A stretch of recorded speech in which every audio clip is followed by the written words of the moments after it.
Everything you're actually going to do in the brewing process is sanitized and cleaned.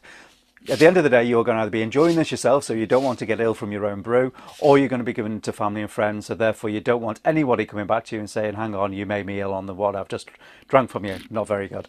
So what I've done today is, the first thing I've done is actually gone and sanitized everything that we're going to be using in the brew today. I've used a packet of sanitizer. This is one that doesn't require any rinsing. It's a no rinse version. You can get ones where you actually do have to rinse afterwards. Just make sure you check the package. You can get them online from any normal homebrew store, or on your Amazon or eBay, or any of those great online services there. The other thing you can use is a bottle of sterilising fluid here. This will actually allow you just to put a little bit into the actual heated water, and that will actually sanitize as well. You can use this. I prefer to use the sanitizer because at the end of the day, that's been designed for the brewing process. Right, on to the next step.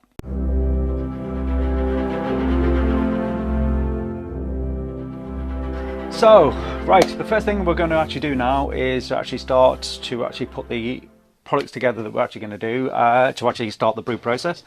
First thing I've made sure that all of the sanitizer is out. I've actually given it a full wash, made sure we're actually all cleaned, it's all dried inside, everything's in place, including the grate at the bottom. That's if you don't want to use a bag, you can actually put it straight into this mash tun. It will actually collect and actually stop any of the small particles going through at the bottom. I still prefer to use the grain net when I do what they call the sparging later on. It just allows you to actually hang it up over the actual kettle and start to put water in very, very slowly to get as much as the sugars out. You wouldn't be able to do that if you actually did it within the actual mash tun itself. So first thing to do, put the bag in. Make sure you actually get it as close down to the bottom as you can, just so that obviously when you put the grains in, you're not just going to overspill it over the top. Next thing you need to do is to start adding the water. I'm going to have I'm lucky quite lucky here because we do actually have a stainless steel sink that is by where I actually do my brewing. So what I'm able to do now is just put this into a half mixture. You need around about the 60 degree. Okay, I've just done a quick check for you. On the actual brewing book itself, which is again this one that I told you before, it goes through the whole brewing process as well.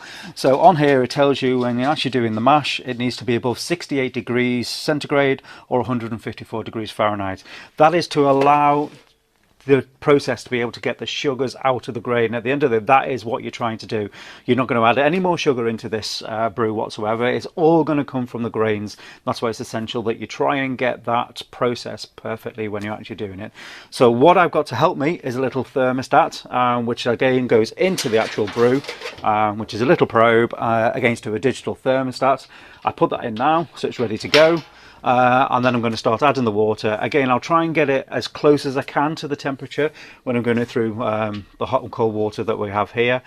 You can just actually, if you need to, just use a couple of boiled kettles and then some cold water, try and get it up to the temperature.